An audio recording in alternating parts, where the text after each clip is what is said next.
তো নমস্কার বন্ধুরা, স্বাগত আপনাদের আজকের ভিডিওতে। তো বন্ধুরা, আজকের ভিডিওতে আমরা একটি মিউচুয়াল ফান্ড দেখব। তো অনেক বন্ধুদের রিকোয়েস্ট ছিল যে একটা মিউচুয়াল ফান্ড যেটি ফোকাসড ফান্ড আমরা বলে থাকি, তো সেরকম একটা ভালো মিউচুয়াল ফান্ড যেটা এই 2024-এর জন্য বেস্ট এবং যার হিস্ট্রি মানে পাস্ট রেকর্ড তার খুব ভালো, তো সেরকম একটি ফান্ড আপনাদেরকে সাজেস্ট করার জন্য। তো যারা আপনারা এসআইপি করতে চান বা লামসামের মাধ্যমে ইনভেস্ট করতে চান, তো দুজনের কথা মাথায় রেখেই আমি একটি ফান্ড চুজ করেছি। তো সেই ফান্ডটি নিয়ে বেসিক্যালি আজকে আলোচনা করব। তো ভিডিওটি বন্ধুরা পুরোটা দেখুন। তো আমি লাস্টে বলবো, আপনি হয়তো ফান্ডটির নামটা দেখে স্কিপ করে দেখে নিলেন বা অর্ধেক জেনে চলে গেলেন, সেটা অবশ্যই করবেন না, কেননা ফান্ড আমি লাস্টে বলবো এই ফান্ডটিতে কাদের ইনভেস্ট করা উচিত এবং কাদের ইনভেস্ট করা উচিত নয়। তো বন্ধুরা, রিকোয়েস্ট করবো ভিডিওটি শুরু করার আগে, চ্যানেলটি নতুন, রিকোয়েস্ট করবো আপনাদের সাপোর্ট কিন্তু খুবই দরকার। ভিডিওটি ভালো লাগলে লাইক করবেন, কমেন্ট করবেন, শেয়ার করবেন বন্ধুবান্ধব এবং রিলেটিভদের সঙ্গে, এবং সাবস্ক্রাইব করে বেল আইকনটি বাজিয়ে দেবেন যেন নেক্সট টাইম আমার ভিডিও এলে আপনাদের কাছে নোটিফিকেশান চলে যায়। তো বন্ধুরা, সময় না নষ্ট করে চলুন শুরু করা যাক। তো আমরা বেসিক্যালি আজকে যে ফান্ডটি দেখতে চলেছি সেটি একটি ইকুইটি ফোকাস ফান্ড। তো ফোকাস ফান্ড অ্যাকচুয়ালি কনসেপ্টটা কি আমি সবার প্রথম বলে রাখি। দেখুন, বিভিন্ন ধরনের মিউচুয়াল ফান্ড রয়েছে বা ইকুইটির মধ্যেও আপনি যদি দেখেন বিভিন্ন ধরনের মিউচুয়াল ফান্ড রয়েছে, বাট ফোকাস ফান্ড মানে হচ্ছে আপনার যদি অন্যান্য ফান্ডে আপনি দেখেন, তো সেখানে আপনি দেখবেন প্রায় 50টা 60টা এবং 70টা কোম্পানির মধ্যে ইনভেস্টমেন্ট কিন্তু করা থাকে। তো বেসিক্যালি মিউচুয়াল ফান্ড একটা পোর্টফোলিও হয় যেটা ফান্ড ম্যানেজার সেটাকে মেনটেন করে। তো 50, 60টা 70টা আপনি যখন কোম্পানির মধ্যে ইনভেস্ট করছেন, তখন কিন্তু আপনার যে অ্যালোকেশনটা বা আপনার যে ক্যাপিটাল অ্যালোকেশন হচ্ছে পার স্টকে, সেটা কিন্তু অনেকটা কম হয়ে যায়।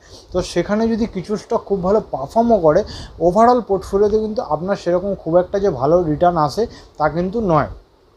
তো আজকে আমরা যে ফান্ডটি নিয়ে আলোচনা করব, সেই ফান্ডটিতে আপনি যদি দেখেন, তো এইখানে কিন্তু এইটা যেহেতু একটা ফোকাসড ফান্ড, তো এখানে কিন্তু কম সংখ্যক স্টক রয়েছে। তো আমরা পোর্টফোলিও দেখার সময় আমরা ডিসাইড করব যে এখানে কতগুলো স্টক রয়েছে, এবং আমরা ফান্ডের নামটি একটু পরে দেখছি। তার আগে যেই জিনিসগুলো খুব ইম্পর্টেন্ট একটা ফান্ড চুজ করার জন্য, সেই জিনিসগুলো সবার প্রথম শুরু করে দেখে নেওয়া যাক। তো আমরা প্রথমে কারেন্ট এনএভি নিয়ে আলোচনা করব। তো আজকের দিনে এই ফান্ডটির এনএভি হচ্ছে 226 টাকা একটি ইউনিটের দাম।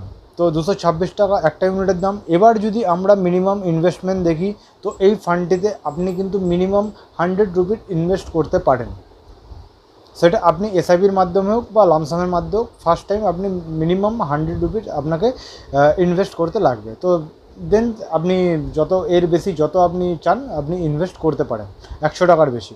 এক্সপেন্স রেশিও যদি আপনি দেখেন, এক্সপেন্স রেশিও হচ্ছে 0.51%, যেটা প্রতিটি ফান্ডেরই একটা কিন্তু এক্সপেন্স রেশিও থাকে, কোনো ফান্ডের বেশি হয়, কোনো ফান্ডের কম হয়। তো আমাদের এই ফান্ডটির যেটা এক্সপেন্স রেশিও 0.51%, তো আপনি 0.5 ধরেই চলতে পারেন। তো এইটির এক্সপেন্স রেশিও যে খুব হায়ার দিকে রয়েছে তা কিন্তু নয়, এটা নমিনাল। এবং এক্সিট লোড যদি দেখেন আপনি 1%, তো 1% যে এক্সিট লোডটা আছে, আপনার ইনভেস্টমেন্টের পর আপনি উইদিন 1 ইয়ার মানে 1 বছরের মধ্যে আগে যদি আপনি টাকাটি উইথড্র করে নেন, তাহলে তার উপর 1% কিন্তু আপনার চার্জ লাগবে। এবং আপনি যদি 1 বছর পরে এই টাকাটি উইথড্র করেন, তাহলে আপনার তখন কিন্তু এক্সিট লোড কিন্তু 0 হয়ে যাবে। তো এক্সিট লোড এখানে 1, সেটা ক্রাইটেরিয়া হচ্ছে 1 বছরের আগে যদি টাকাটা তোলেন, 1 বছরের পর হলে 0। তো এইবার আমরা যদি ফান্ডটির রিটার্ন দেখে নিই, দেখুন ফান্ডটির রিটার্ন যদি আপনি দেখে নেন, পরে পোর্টফোলিওতে আসছে, আপনি আগে রিটার্নটা দেখে নিন। দেখুন 5 বছরে এরা কনসিস্টেন্টলি সিএজিআর যেটা দিয়েছে 22%, মানে 22% কিন্তু প্রতি বছর আপনাকে সিএজিআর দিয়েছে। 4 বছরের নিরিখে যদি আমরা দেখি, 4 বছরের নিরিখে আপনি দেখুন 36.87%, মানে 36%-এর মতন 4 বছর ধরে কিন্তু কনসিস্টেন্টলি সিএজিআর দিচ্ছে। তো আমরা লাস্ট 3 বছরের সিএজিআর যদি দেখি, সেটা হচ্ছে 29%, এবং লাস্ট 2 বছরের সিএজিআর যদি আমরা দেখি তাহলে 35%, এবং লাস্ট 1 ইয়ারে যদি আমরা দেখি কত পার্সেন্ট রিটার্ন দিয়েছে, সেটা হচ্ছে 44.91%, মানে 45% আপনি বলতে পারেন। তো লাস্ট ইয়ারে 45% রিটার্ন দিয়েছে। তো এইবার আমরা ফান্ডটির সম্বন্ধে একটুখানি 1 মিনিট বন্ধুরা, ফান্ডটির নাম বা এগুলো আগে দেখে নিই। দেখুন ফান্ডটির এবার যদি আপনি AUM দেখেন, AUM হচ্ছে 11,246 কোটি টাকা, 11,246 কোটি টাকা, যেটা অ্যামাউন্টটা এই ফান্ডের AUM। তো একটা বড় অ্যাসেট আন্ডার ম্যানেজমেন্ট সেই অ্যামাউন্টটা কিন্তু রয়েছে, এটা কিন্তু একদম কম নয়।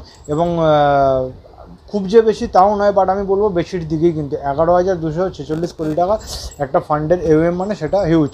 তো আপনি নিশ্চিন্তে এই ফান্ডে ইনভেস্ট করতে পারেন এবং ভরসা করতে পারেন। এবং আপনি যদি কোম্পানি দেখেন তাহলে HDFC মিউচুয়াল ফান্ড, তো HDFC কিন্তু একটা ব্র্যান্ড, যেটা আমাদের প্রাইভেট ব্যাঙ্ক রয়েছে HDFC, সেটা কিন্তু ইন্ডিয়ার সবচেয়ে বড় প্রাইভেট ব্যাঙ্ক। তো তো এখানে আপনার ট্রাস্টের বা বিলিফের মানে জায়গাটা কিন্তু আরও বৃদ্ধি পায়, যে আমি HDFC একটা মিউচুয়াল ফান্ডে আপনি যখন ইনভেস্ট করবেন, তো আপনার কিন্তু সেখানে ভবিষ্যতের কথা ভেবে বা রিস্ক টলারেন্স ভেবে কিন্তু অনেকটা সেফ, আমি এটুকু বলতে পারি। তো এবার লক ইন পিরিয়ড যদি দেখেন, এখানে নীল, লক ইন পিরিয়ড কিছু নেই। আপনি টাকাটি আজকে ইনভেস্ট করে আপনি কালকে উইথড্র করতে পারেন, জাস্ট এক্সিট লোড 1% যেটা দিতে হবে সেটি, বাট সেরকম কোনো লক ইন পিরিয়ড নেই। রিস্ক ইনভলভমেন্ট এটা ভেরি হাই দেখাচ্ছে, বিকজ এর যে একটা ইকুইটি মিউচুয়াল ফান্ড, তো সে কারণে কিন্তু রিস্কটা হাই দেখাচ্ছে। ফান্ড ম্যানেজার যদি দেখেন তাহলে মিস রোসি জৈন যিনি এই ফান্ডের কিন্তু ফান্ড ম্যানেজার, এবং উনি এই ফান্ডটি কিন্তু ম্যানেজ করছেন। তো এবার আমরা দেখে নিই এখানে সেক্টর অ্যালোকেশন কী রয়েছে ফান্ডটির। দেখুন ফান্ডের সেক্টর অ্যালোকেশন যদি আপনি দেখেন তাহলে ফিনান্সিয়াল রয়েছে, ফিনান্সিয়ালে এদের প্রায় 30%-এর মতন আপনার স্টেক রয়েছে, সবচেয়ে ম্যাক্সিমাম। তারপর তাদের ডেপ ইনস্ট্রুমেন্টে কিছু রয়েছে 10.96%, মানে আপনি 11% বলতে পারেন। দেন হেলথ কেয়ারে রয়েছে 9.35%, দেন ব্যাঙ্ক প্রাইভেট সেক্টর যেগুলোতে রয়েছে 9.22%, এবং consumer discretionary, information technology, aerospace এবং ডিফেন্সে কিছু রয়েছে তাদের হোল্ডিং, এবং তাদের কমিউনিকেশন সার্ভিসে রয়েছে, রিয়েল এস্টেটে রয়েছে, হসপিটাল এবং মেডিকেল সার্ভিসে রয়েছে, হোটেল রিসর্ট অ্যান্ড রেস্টুরেন্টে রয়েছে, ফার্মাসিউটিক্যালসেরও কিছু রয়েছে, ইন্ডাস্ট্রিয়াল, ইউটিলিটি, কনজিউমার ইলেকট্রনিক্স। তো দেখুন এখানে বিভিন্ন সেক্টরে রয়েছে। তো এগুলোতে মিনিমাম টেলিকম এবং আপনার গভর্নমেন্ট সিকিউরিটি, এগুলোতে মিনিমাম ইনভেস্টমেন্ট তাদের রয়েছে, মিনিমাম ইনভেস্টমেন্ট রয়েছে। বাট আপনি যদি দেখেন এখানে ম্যাক্সিমাম ইনভেস্টমেন্ট আপনি যদি দেখেন ফিনান্সিয়ালে রয়েছে, এবং ট্রেপস, health care, finance, bank, private sector, এগুলোতে তাদের ম্যাক্সিমাম ইনভেস্টমেন্ট রয়েছে।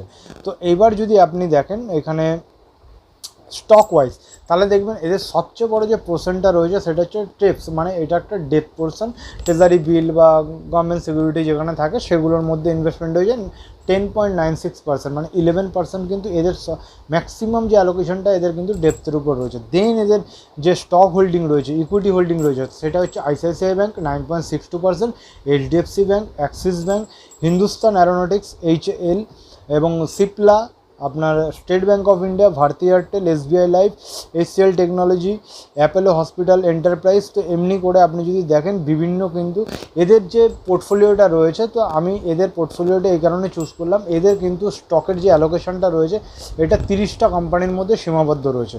তো এরা 30টা ইকুইটি কোম্পানির মধ্যে, মানে 30টা ইকুইটি কোম্পানির ইকুইটির মধ্যে কিন্তু এরা ইনভেস্টমেন্ট করেছে। তো এখানে আপনার প্লাস পয়েন্টটা কি, এইখানে পার্টিকুলার একটা ফোকাসড কিছু কোম্পানির মধ্যে এরা ফোকাসড করে রেখেছে। তো সেই কোম্পানিগুলো যখন পারফর্ম করবে এবং সেগুলোতে ম্যাক্সিমাম অ্যালোকেশন তারা লাগিয়ে রেখেছে, সেই কোম্পানিগুলো যখন রিটার্ন দেবে তখন কিন্তু আপনার যে পার্সেন্টেজ অফ রিটার্ন সেটা কিন্তু আপনার বেড়ে যাবে। তো এখানে যদি আপনি ম্যাক্সিমাম হোল্ডিং দেখেন তাহলে সেটা কিন্তু ICICI bank, HDFC bank, axis bank, HAL, এগুলোর মধ্যে এদের ম্যাক্সিমাম কিন্তু ইনভেস্টমেন্টটা রয়েছে। তো এইবার আশা করি পোর্টফোলিওটা পুরোটা দেখানো হয়ে গেছে। তো ফান্ডের বাকি জিনিসগুলো আপনাদেরকে দেখিয়ে দিয়েছি। তো এইবার কথাটি হলো, আমি যেটা প্রথমেই বলছিলাম যে এই ফান্ডটিতে কাদের ইনভেস্ট করা উচিত, কাদের ইনভেস্ট করা উচিত না। তো দেখুন, আপনি যদি নতুন হন, মানে আপনি শুরু করতে চাইছেন ইনভেস্টমেন্ট, SIP মাধ্যমে হোক বা লামসামের জন্য আপনি ইনভেস্টমেন্ট করতে চাইছেন লামসাম করে, তো যাই হোক না কেন আপনি এটিকে চুজ করতে পারেন। আর এইটি তাদের জন্য বেস্ট আমি বলবো যারা ধরুন অলরেডি ইনভেস্টমেন্ট করছেন কোনো না কোনো মিউচুয়াল ফান্ডে।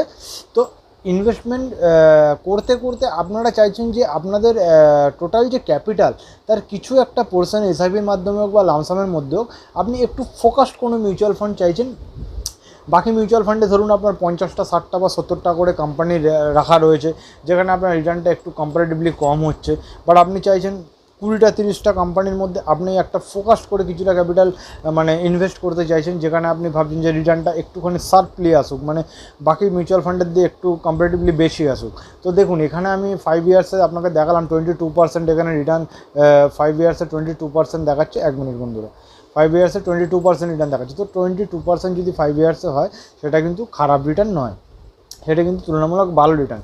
এবং আপনি একটা লার্জ ক্যাপ কোম্পানির মধ্যেও ফোকাস করে আপনি 30টা কোম্পানিতে ফোকাস করে আপনি কিন্তু ইনভেস্টমেন্টটা করছেন। তো ওই 30টা কোম্পানির মধ্যে আপনার যে অ্যাসেট অ্যালোকেশনটা বাকি 50টা 60টা কোম্পানির যে মিউচুয়াল ফান্ড রয়েছে তার তুলনায় কিন্তু অ্যাসেট অ্যালোকেশনটা আপনার বেশি পরিমাণে অ্যামাউন্টে যাচ্ছে, এবং সেখানে যখন 2-3টে কোম্পানিও দেখবেন ভালো পারফর্ম করে গেল, তো আপনার ওভারঅল ক্যাপিটালে একটা ভালো রেট মানে পার্সেন্টেজ অফ রিটার্ন কিন্তু জেনারেট হবে। তো যারা চাইছেন যে অলরেডি আপনারা ইনভেস্ট করছেন অন্য কোনো মিউচুয়াল ফান্ডে বা স্টকে বা ইটিএফে, তো 3টে নিয়েই আমার ভিডিও রয়েছে, মিউচুয়াল ফান্ড, বিভিন্ন মিউচুয়াল ফান্ডে কোনটা কাদের জন্য ভালো এবং এসআইপি কী, লামসাম কী, সবই আমার চ্যানেলে রয়েছে। আপনি গিয়ে দেখুন, চ্যানেলটি নতুন, আমি বেশ কিছু ভিডিও বানিয়েছি এগুলো সম্পর্কে, আরও অনেক ভিডিও আছে, আরও অনেক টপিক রয়েছে যেগুলো আমার মাথায় রয়েছে, আমি নেক্সট টাইম ভিডিও নিয়ে আসবো। তো বন্ধুরা, আশা করি আজকে আপনাদের কাছে ক্লিয়ার হয়েছে যে কারা এটি ইনভেস্ট করবেন। আমি একবার আপনাদেরকে সামারাইজ করে দিচ্ছি। যারা নতুন রয়েছেন তারা ডেফিনেটলি এটাতে শুরু করতে পারেন, এসআইপি হোক বা লামসাম হোক, যে পদ্ধতিতেই হোক না কেন।